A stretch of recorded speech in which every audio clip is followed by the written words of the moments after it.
All right, so as we all know, the family nucleus, it is changing. And what is this going to mean for you as landlords, property owners, investors, when renting out your investment or your rental property? My name's Tyler with Management One.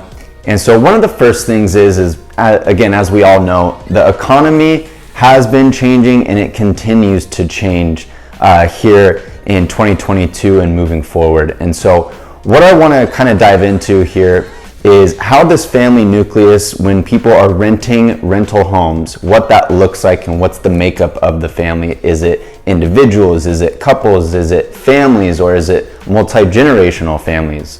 Well, it's all four, but I'll get into a little bit more detail here as well.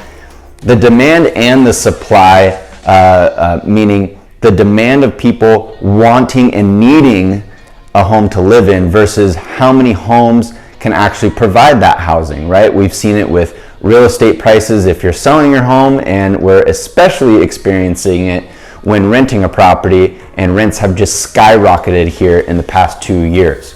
So that's one of the first things there. So what does having a shortage of homes mean and prices rising specifically on rental homes? Well, that becomes less affordable, right? And so the makeup of this family nucleus and the changes that we're seeing is one, there's really four that I just shared with you, but I want to go into a little bit more detail on that.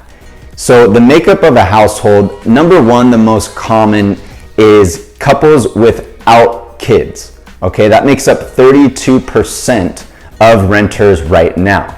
The second one is actually multi-generational families. Okay, so this could be two families living together. This could be a family with a mother-in-law or father-in-law or both living in the property, and with them and with their children. Okay, now that makes up about 23% of all households right now.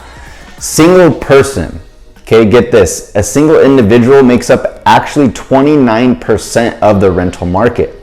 Okay, and then the fourth is actually couples with children. Okay, that makes up about 14%. So those are the four.